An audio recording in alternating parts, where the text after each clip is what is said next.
Selamat pagi, salam sejahtera bagi kita semua. Salam, Om Swastiastu, Namo Buddhaya, salam kebajikan. Assalamualaikum warahmatullahi wabarakatuh.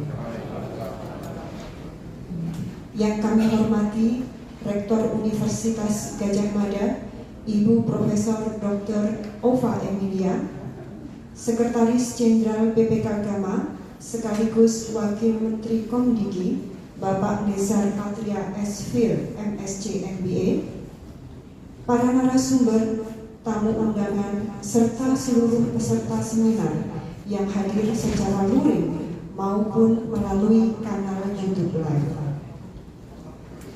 Selamat datang dalam acara seminar Sinergi UGM Kagama dengan tema 20 tahun Gempa Yogya 2006 dan antisipasi gempa bumi megatrust Jawa. Seminar ini diselenggarakan sebagai refleksi atas peristiwa gempa bumi 27 Mei 2006 yang merenggut ribuan jiwa dan juga mengakibatkan kerugian material.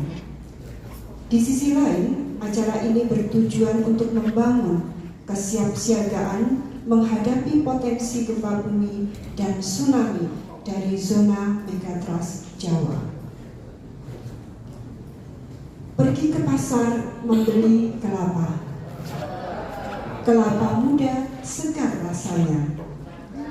Mari bersama kita berbicara tentang mitigasi bencana di bumi tercinta.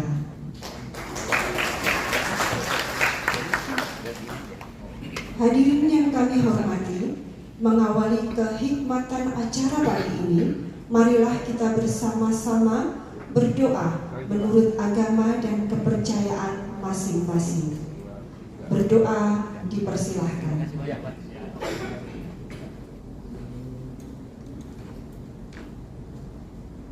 Berdoa dicukupkan. Selanjutnya, mari bersama-sama menyanyikan lagu kebangsaan Indonesia Raya yang akan dilanjutkan dengan himne Gadjah Mada. Kami mohon kesediaan Bapak Ibu untuk mengambil posisi sempurna di tempat masing-masing.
Terima kasih. Kami persilakan Bapak Ibu untuk kembali duduk.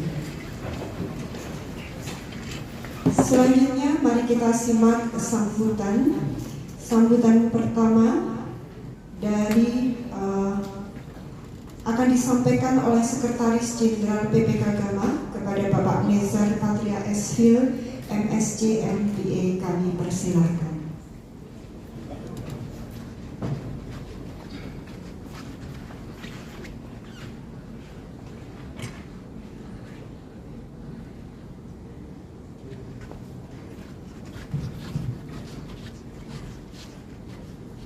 Bismillahirrahmanirrahim. Assalamualaikum warahmatullahi wabarakatuh. Shalom, Om Swastiastu, Namo Buddhaya, salam kebajikan. Yang sama-sama kita banggakan dan kita hormati Rektor Universitas Gadjah Mada, Profesor Dr. Omar Emilia, Bapak Ibu pimpinan pengurus pusat keluarga alumni Universitas Gadjah Mada yang hadir pada kesempatan kali ini, yang sama-sama kita hormati dan banggakan juga para narasumber di sini hadir, Ibu Wikorita, Ibu Gayatri, Pak Mujahid, Bu Retmawati, dan juga para akademisi, praktisi, dan seluruh hadirin yang berbahagia. Bapak Ibu sekalian, ini momentum yang bagus sekali untuk merefleksikan satu peristiwa bencana yang cukup besar yang terjadi 2 dekade silam di Yogyakarta, tepatnya 27 Mei 2006.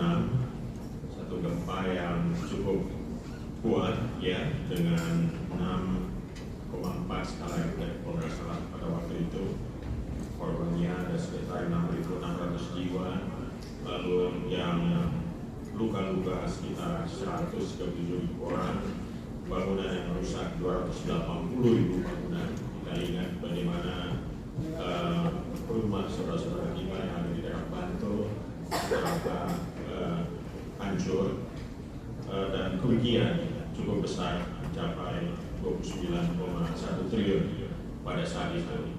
Dan Mei 2006 tidak jauh dari 20-an Desember 2004 saat terjadi tsunami di Aceh.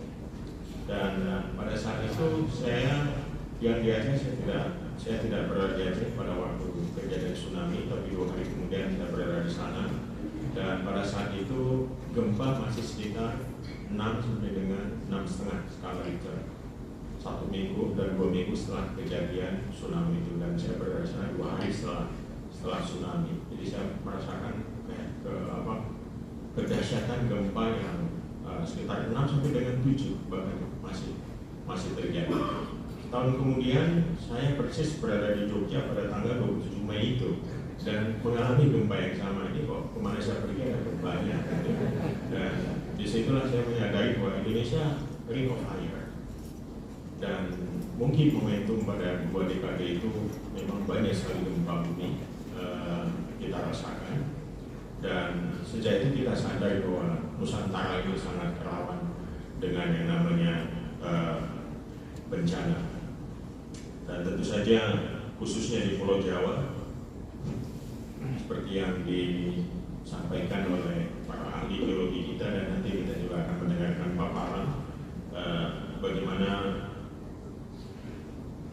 Pulau Jawa berhadapan langsung dengan 2 zona megatrust besar yang masing-masing berpotensi menghasilkan gempa hingga magnitudo sekitar 8,9 atau 9 skala Richter. Jadi Bapak Ibu sekalian, memang kita harus bersiap dengan potensi bencana yang maha dahsyat ini. Nah, karena itulah Kagama pada hari ini bersama juga dengan UGM dan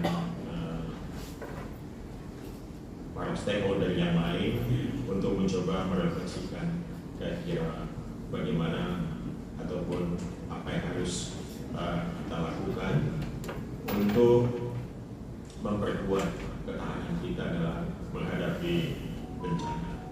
Nah, ada beberapa mungkin yang bisa disampaikan di sini. Yang pertama adalah bagaimana kita mengintegrasikan antara sains dengan komunikasi publik. Nah, ini dari sudut Komdigi ya.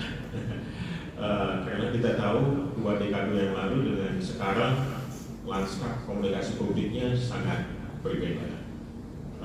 Saya ingat waktu gempa 2006 di Jogja, mungkin karena kita semua belum begitu jauh dari tsunami, sehingga kepanikan itu luar biasa. Saya berada di daerah Jati, sementara saya melihat 35 menit dan 40 menit setelah gempa itu ada kepanikan luar biasa dari masyarakat Jogja untuk kemudian lari ke arah yang lebih tinggi. Mungkin Bapak Ibu yang ada di Jogja pada saat itu bisa merasakannya.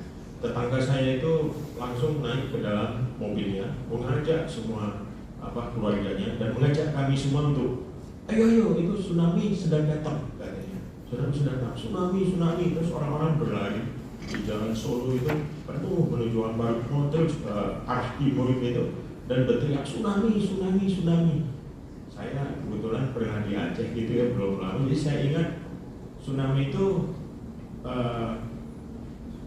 waktu ada di Aceh itu dia hanya sampai 10 km dari garis pantai, itu yang terjauh yang terpukul air. Sementara pantai selatan dengan situ saya hitung 20-an kilometer. Ini lebih mungkin ya, 27 km. Wah, ini nggak mungkin, kayaknya nggak logis. Dan gempa yang saya rasakan waktu di Jogja itu hampir sama gempa susulan yang ada di Aceh, jadi nggak sampai 9 skala Richter seperti yang berat sekali yang terjadi di Aceh. Tetapi kepanikan luar biasa. Saya juga jadi bimbang, apa benar tsunami datang gitu. Tapi saya coba tenangkan keluarga. Saya bilang insya Allah mudah-mudahan tsunami tidak sampai ke sini. Tapi yang lain sudah panik, ada yang berlari, dan saya melihat ibu-ibu, orang tua berlari begitu sampai sandalnya copot dan lain sebagainya. Kepanikan luar biasa. Nah, itu memang menggambarkan satu kenyataan butuhnya literasi soal bencana-bencana ini. Butuhnya pengetahuan kita yang lebih mendalam tentang gempa, tentang tsunami. Kalau yang terjadi di Aceh itu benar-benar literasinya kurang sekali. Karena mungkin gempa terakhir yang berat sekali dirasakan di Aceh dengan tsunami itu kira-kira mungkin hampir 100 tahun yang lalu atau 1 abad sebelum 2004 itu.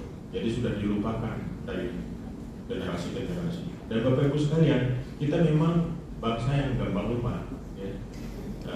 Mungkin ini penyakit, bukan penyakit ya, tapi semacam karakter di Nusantara gitu.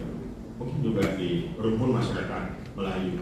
Saya ingat Mahathir Muhammad pernah nulis satu buku, Malay Easily Forget.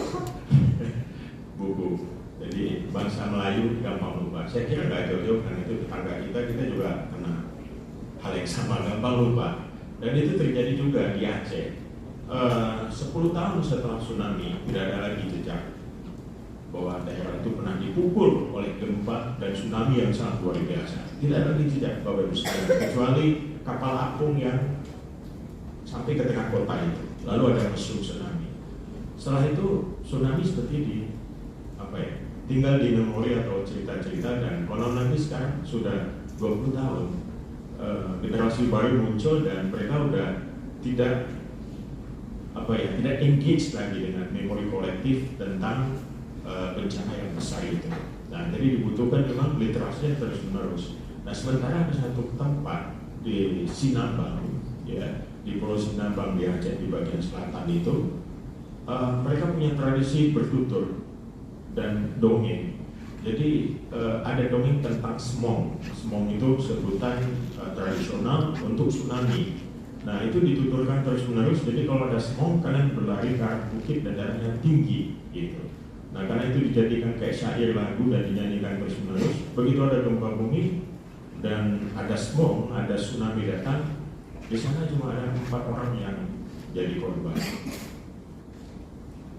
Selamat, lainnya selamat semua. Itu karena kearifan lokal soal semong itu. Itu artinya apa? Literasinya jalan, dan kemudian komunikasi publik lewat cara tradisional atau lokal wisdom itu masih terus hidup.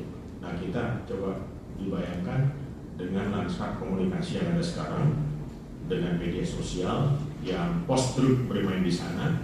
Kita nggak tahu apakah ini benar yang disampaikan atau tidak ya, apalagi dalam keadaan bencana di tengah krisis, kepanikan dan lain-lain. Ini yang saya kira kita harus waspadai. Bapak Ibu sekalian, dengan teknologi juga saya kira kita bisa mengantisipasi banyak hal. Kita bisa membuat misalnya digital twins untuk menciptakan replika virtual kota atau wilayah, sehingga kita bisa melakukan simulasi dampak gempa atau tsunami secara real time pada infrastruktur yang kritis. Saya kira ini juga satu bahan yang menarik untuk kita bicarakan. Lalu juga soal kecerdasan buatan ya, artificial intelligence pada hari-hari ini, saya kira mungkin juga bisa digunakan untuk melakukan semacam analisis data seismik dengan kecepatan dan akurasi yang lebih baik, mendeteksi anomali yang mengindikasikan ada potensi gempa lebih awal, walaupun belum ada satu ilmu pengetahuan yang bisa memprediksi secara persis kapan gempa itu datang. Kalau hujan mungkin masih bisa ada ramalan cuaca tentang hujan, angin, ombak dan lain-lain, tapi kalau gempa kayaknya belum ada ya. Gempa belum, kita cuma bisa menghitung potensinya, tapi momentum dia crash atau dia terjadi itu belum ada sampai sekarang. Namun demikian saya kira mungkin suatu saat ya ditemukan, wah itu akan sangat membantu untuk kemanusiaan saya kira. Tetapi dengan membuat predictive analysis kita bisa memperkirakan bahwa pada masa-masa tertentu mungkin akan ada tumpukan megatrust, ada bencana geologi dan lain sebagainya. Lalu kita juga bisa memperkuat kolaborasi peta helix, saya kira itu sangat penting seperti yang kita lakukan juga pada hari ini antara akademisi, pemerintah, dunia usaha, komunitas dan juga media. Tidak ada satu aktor yang bisa bekerja sendiri di tengah bencana, semuanya harus bahu-membahu dan dengan kolaborasi yang cukup high level coordination. Saya kira karena di tengah krisis dibutuhkan kepekaan dan kecepatan dalam melakukan aksi-aksi untuk penyelamatan. Nah, Bapak Ibu sekalian, sekali lagi sinergi antara UGM dan keagamaan ini adalah contoh konkret bagaimana kita melakukan upaya-upaya yang bisa memberikan dampak, seperti juga slogan dari keagamaan Guyub Rukun Migunani. Ini adalah satu bentuk bagaimana keguyuban dan kerukunan para alumni itu bisa memberikan dampak Migunani, menjembatani pengetahuan dengan sekaligus memberikan praktek-praktek sosial yang nyata sehingga bisa memberikan kontribusi kepada masyarakat, bangsa dan negara. Demikian Bapak Ibu sekalian, kita jadikan momentum 20 tahun gempa Juta ini bukan hanya sebagai refleksi, tapi juga sebagai komitmen untuk membangun masa depan yang lebih tangguh, didukung oleh kekuatan teknologi dan kolaborasi yang erat, dan tentu saja makin guyup, makin rukun dan Migunani. Terima kasih. Wassalamualaikum warahmatullahi wabarakatuh.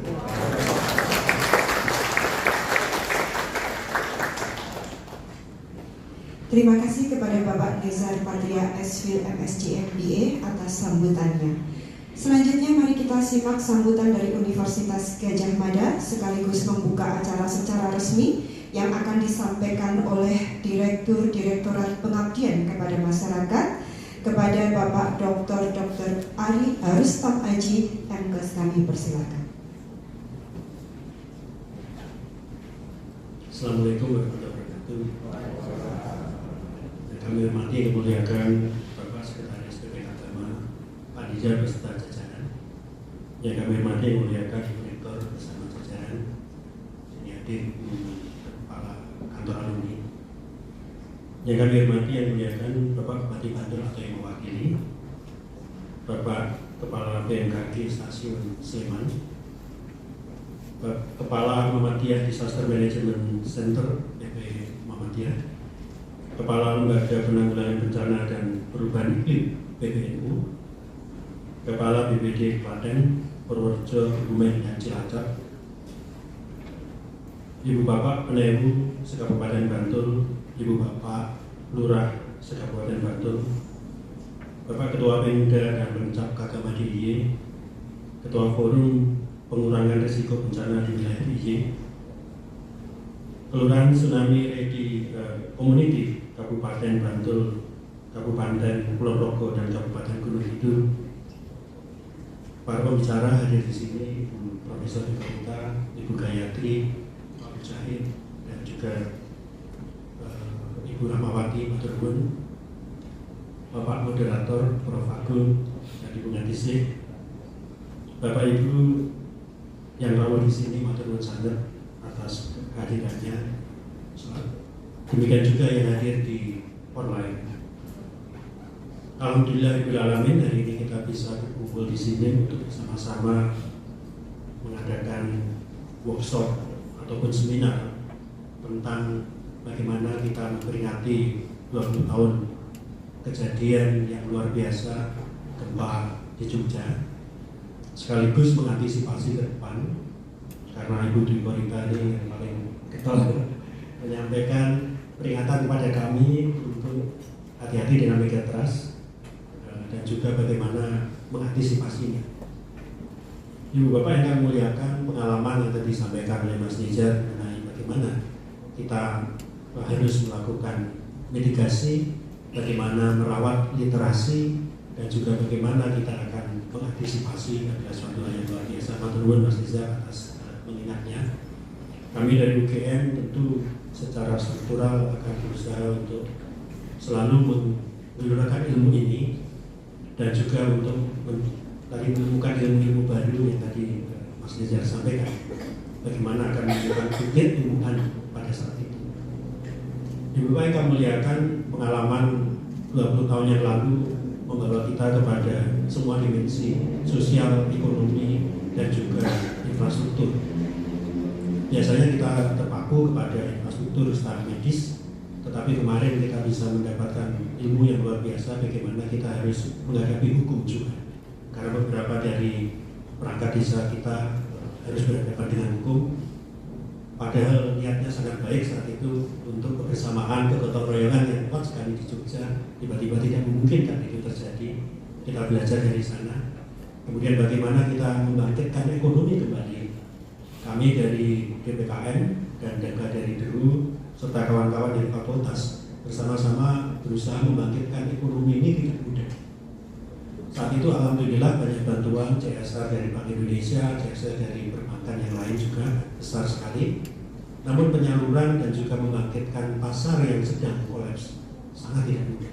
Nah, ini beberapa pengalaman-pengalaman aspek sosial juga sangat kita rasakan saat itu. Dan yang paling mendasar adalah pendidikan. Karena ada delay waktu untuk pembangunan infrastruktur yang cukup panjang, sehingga beberapa aspek pendidikan pada saat itu sempat terhenti atau paling tidak mengalami delay.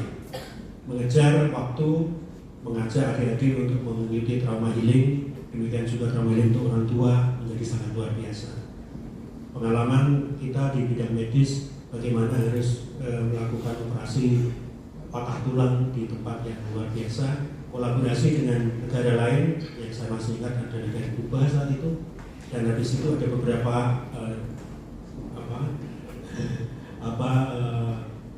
apa yang harus dilakukan kembali untuk kembali rehabilitasi di sana. Jadi ini pengalaman-pengalaman yang luar biasa mengatasi kepanikan. Tadi Mas Nizar menyampaikan kepanikan ketika orang Jogja lari ke atas, tetapi juga kepanikan bagaimana menangani korban pada saat itu, karena kebanyakan adalah karena tertimbun atau mengalami keruntuhan dari bangunan. Kita belajar infrastruktur yang luar biasa, bagaimana menambal dinding, bagaimana kita harus membuat tulangan untuk pembangunan supaya tahan gempa, dan itu hal yang baru untuk beberapa wilayah di tempat kami.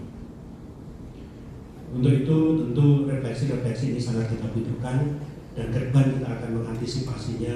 Semoga tidak ada, amin. Tetapi kalau apabila itu terjadi, kita harus siap antisipasi, siap para mentor, para leader yang akan mengarahkan rakyat seperti apa. Karena tanpa itu kita akan menjadi kesulitan kembali, dan pengalaman-pengalaman gempa baik di Jogja maupun di tempat lain itu menjadi inspirasi kita semua untuk menjadi lebih baik. Selamat mengikuti workshop ini. Matur nuwun kepada Ibu Rektor, nanti keynote speech-nya matur nuwun sangat.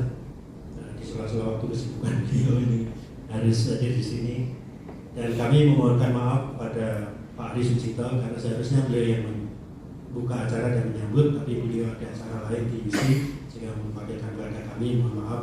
Beliau mengucapkan salam hormat untuk Ibu Bapak semua. Dengan mengucapkan Bismillahirrahmanirrahim, maka seminar refleksi 20 tahun gempa Jogja dan antisipasinya untuk Megatrust saya nyatakan dibuka. Terima kasih. Assalamualaikum warahmatullahi wabarakatuh. Terima kasih kepada Bapak Dr. Rustam Aji. Dengan demikian acara seminar hari ini resmi dibuka.